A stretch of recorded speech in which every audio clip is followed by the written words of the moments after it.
September tahun 1964, ketegangan antara Indonesia dengan Inggris sangat tinggi melebihi pertempuran tanggal 10 November tahun 1945 Surabaya. Hal ini tak lain dipicu karena konfrontasi yang terjadi antara Indonesia dengan persemakmuran Inggris di Asia Tenggara, Malaysia. Terlebih pihak Inggris juga menilai diresmikannya Dwikora pada tanggal 3 Mei tahun 1963 oleh Soekarno dan penyusupan para gerilyawan Indonesia ke Kalimantan Utara saat itu merupakan sinyalemen perang. Tak mau tinggal diam, pada tanggal 27 Agustus tahun 1964 Inggris lantas melakukan show of force dengan melayarkan kapal induk HMS Victorious yang dikawal dua kapal destroyer dari Singapura menuju Australia melewati Selat Sunda tanpa izin. Aksi ini lantas membuat Menlu RI saat itu, Subandrio mencak-mencak marah karena aksi Slonong Boy tak permisi armada Inggris di Selat Sunda.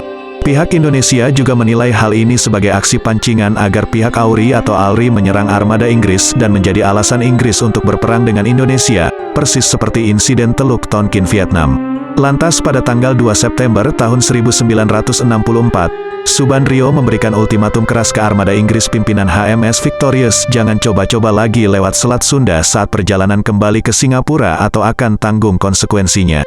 Ucapan Subandrio bukan isapan jempol belaka. Setelah pernyataan keras itu dilontarkan, Armada Angkatan Laut Republik Indonesia, ALRI, langsung menggelar latihan militer skala besar di Selat Sunda untuk menunjukkan seriusnya ultimatum tersebut. Reaksi Inggris menanggapi hal ini acuh tak acuh. Bahkan Admiral Louis Mountbatten, paman dari Pangeran Charles, nekat berkata bahwa Inggris akan malu besar jika armada HMS Victorious pulang tak berani lewat Selat Sunda. Ia berpendapat hal tersebut merupakan penghinaan martabat Angkatan Laut Inggris. Tapi jawaban dari Louis Mountbatten itu mendapat reaksi negatif dari para perwira di Inggris, Royal Navy sendiri. Para perwira itu mengingatkan bahwa jika HMS Victorious masih bebal dan nekat lewat Selat Sunda maka ancaman tenggelamnya flagship Royal Navy itu segera terjadi. Parlemen Inggris juga berpendapat sama bahwa lewatnya HMS Victorious di Selat Sunda bisa membawa Inggris ke peperangan yang tak perlu terjadi. Kekhawatiran ini dinilai wajar karena Angkatan Perang Indonesia punya segudang alat utama sistem senjata, alutsista, macam pembom Tupolev Tu-16 dan kapal cepat rudal Komar Class yang punya senjata khusus untuk membabat kapal induk. Tapi keinginan Lord Mountbatten sudah tak bisa dibendung lagi. Mau tak mau Menhan Inggris saat itu, Peter Thornycroft, Kepala Staf Royal Navy David Luce dan perwira tinggi Royal Navy, Farrell Beck langsung merencanakan operasi pengamanan lewatnya HMS Victorious di Selat Sunda. Operasi pengamanan tersebut dinamai Althorp dan Charleston. Beck kemudian meminta konsolidasi kekuatan untuk merencanakan operasi Althorp.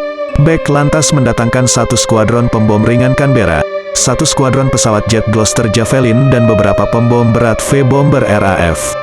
Ditambah dengan kapal induk HMS Centaur yang membawa jet tempur Sea Vixen dan Buccaneer. Dirasa belum cukup maka pihak Inggris menambahkan pesawat intai maritim untuk suksesnya operasi.